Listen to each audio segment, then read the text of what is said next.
நான் ஒன்று பார்த்துருக்கிறேன். ஊழிய வளர்ச்சியோ ஆசீர்வாதங்களின் அதிகமோ பெருக்கமோ நீங்கள் கெஞ்சி கெஞ்சி கூப்பிடுறீங்கள, அதில் வர்றதில்லை. என்னை ஆசீர்வதியும் ஆசீர்வதியும் ஆசீர்வதியும் அதை பொறுத்து வருவதில்லை. இதை நான் சொல்கிறதுக்கு 50 வருஷம் ஆயிருக்கு.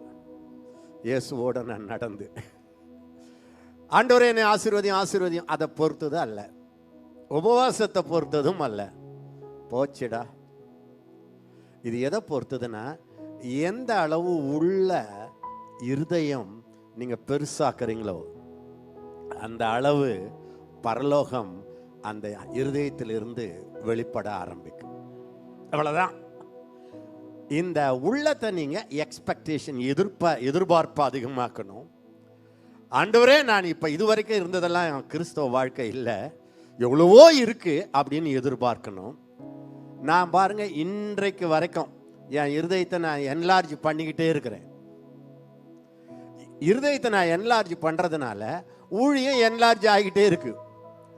இது வரையிலும் என்னுடைய ஊழியத்தில் இப்பெல்லாம் நம்ம இருதயம் எதுவரை எதிர்பார்ப்பு அதிகமாகுமோ, இல்லை வசனத்தை படித்து ஆண்டவரே இது எனக்கு வேணும், இது எனக்கு வேணும், இது எனக்குள்ள இருக்கு அப்படி சொல்றீங்களோ, அந்த அளவு உங்கள் குடும்பம் விரிவடையும், உங்கள் ஊழியம் விரிவடையும்.